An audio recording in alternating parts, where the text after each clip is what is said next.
You already have a personal brand. You did not build it. You did not choose it either. You probably never thought about it. But it exists right now in the minds of every senior leader who has ever interacted with you. And here's the part that should make you a little uncomfortable. If you have not deliberately shaped it, someone else has shaped it for you. From the fragments that they have collected, the meeting where you went quiet, the email where you were too direct, the project where you delivered brilliantly but no one upstream knew your name. That collection of fragments is your brand. That is what gets discussed when your name comes up now.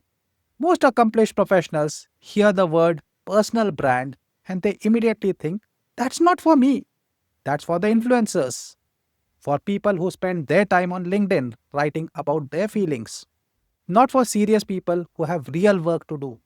And I want to challenge that belief of yours because I think this is the most expensive assumption in your career. So stay with me. This is going to change how you think about something that you have been ignoring for years. So here's what a personal brand actually is, stripped of everything that makes it sound shallow. Your personal brand is the answer to one question. When your name comes up in a room that you are not in, what do people say? That's it. That's the whole definition. And here's what I know from watching careers from inside across 30 years. Every single professional has an answer to that question. The only variable is whether they have had any influence over what that answer is. The professionals who get pulled into bigger opportunities, who get considered for roles that they did not apply for, they have shaped their answer deliberately over time.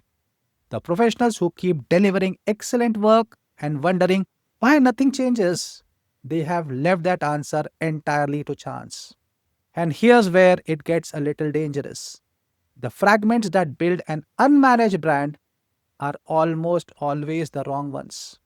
Not your best work, your most visible moments, which are rarely the same thing. The meeting where something went slightly sideways, the time you were passed over and no one told you why, the project that went brilliantly but never got attributed to you by name, those fragments stick and they compound. And at a certain point in your career, usually right when the stakes get the highest, you discover that the stories others are telling about you is not the story that you had written. But here's what I did not tell you yet. The misconception about what building a brand actually requires is what keeps most senior professionals from ever starting. And it is almost entirely wrong. Let me tell you what personal branding for a mid career or senior professional is. It is not becoming an influencer. It is not posting inspirational quotes on LinkedIn either. It is not building a following. It is not performing a version of yourself that does not exist. Here's what it actually is, it is making it easy for the right people to understand your value before they ever sit across from you. That's the whole thing. Make it easy for people to understand what you bring, how you think, and what kind of leader you are before they have to take your word for it. Now, let me show you what that actually looks like in practice. I had a client, director level, manufacturing sector, 20 years in. Brilliant operator, the kind of person who could walk into a broken plant and have it running efficiently in 60 days. Ask anyone who had worked with her. She was exceptional. But ask someone two levels above her who hadn't worked with her directly. They would say, yes, I think she's solid. Good delivery record. Solid? Good delivery record. That is not the brand of someone who gets promoted to VP. That's the brand of someone who stays where they are because nobody can imagine her anywhere else. We spent 8 weeks changing what the people who mattered most knew about her. Not by changing her work, by changing the signal her work sent upstream. 3 months later, she was in a conversation she had not been before. 6 months after that, she had the role. So, what specifically changed? What are the signals that actually move the needle? That's what the next part is about. And this is the part most people never get to. If you have stayed with me this far, good, because what I am about to share is the piece that almost nobody frames this way. Most content on personal branding tells you what to do: post more, engage more, show up more. What I'm about to tell you is what to communicate and why that distinction is the difference between the noise and the signal. If this kind of thinking is useful to you, subscribe. Every week, no charge. Here's what the professionals with strong executive brands have figured out, consciously or not. There are three things that a brand needs to communicate for it to open doors rather than just exist. The first signal is clarity. Not clarity about your job title, clarity about your perspective. What do you believe about your domain that not everyone agrees with? What problem do you understand more deeply than most?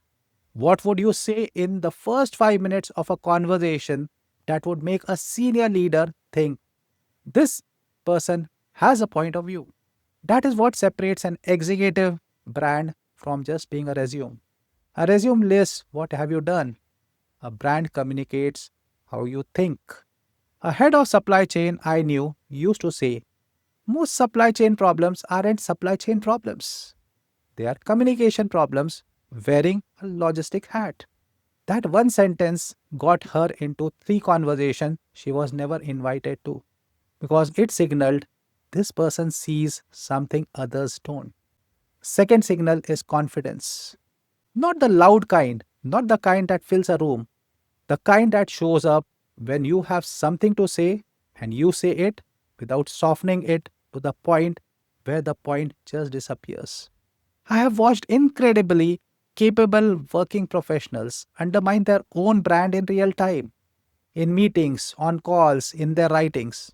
They have the insight and they wrap it up with so many qualifiers that by the time the sentence ends, no one can remember what they were saying. Like, I was thinking, and this might not be the right approach, but maybe we should consider something like. Well, that is not the voice of someone people think of for senior leadership. Confidence in brand terms is simply this: when you have a view, state it clearly, once, let it stand. And the third signal, and this is the one that surprises people the most when I tell them: communication, specifically proactive communication.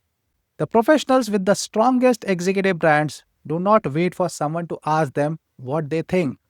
They create small, consistent moments where their thinking becomes visible to others. A brief note to a senior stakeholder on something relevant in their domain. A perspective shared in a cross functional team that nobody expected them to have. One post a month on LinkedIn that shows how they see the industry. None of that is too loud. None of them is performative. But it is the difference between being known and being invisible. And at senior levels, invisible is the same as absent. Now stop for a moment and run this against your own situation. Clarity. Do the people who matter most to your career know what you actually believe in about your domain? Confidence. When you have a view in a room, do you state it? Or do you wrap it until it disappears? Communication. Are you creating moments where your thinking reaches people who don't work directly with you every day? Be honest. Not with me, but with yourself. And here's what I said at the very start: you already have a personal brand. You did not build it, you did not choose it. It was assembled from fragments, from moments, from perceptions, from the stories that filled that gap where your deliberate signal should have been. That is not permanent. That is not who you are. It is just what happens when excellent people leave their story to chance. The three signals that I described, clarity, confidence, and communication, are not a formula, they are a lens. When you look at your career through that lens, the meetings, the stakeholder conversations, the way you show up in writing, you will start to see exactly where your brand is strong and exactly where it has been silent where it needed to speak. Building an executive brand is not about becoming someone very different.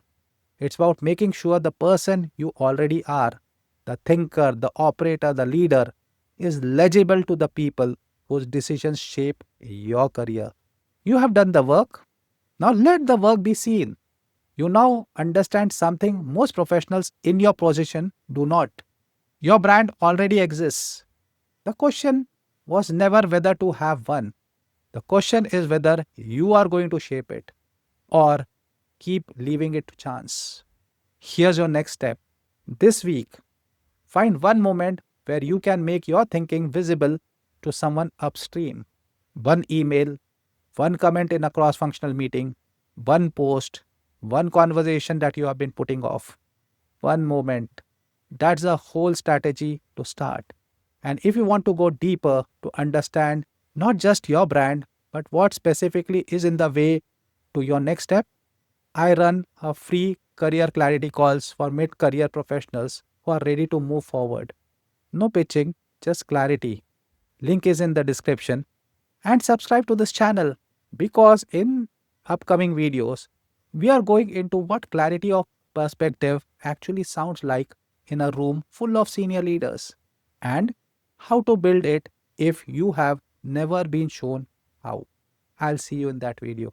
Bye for now.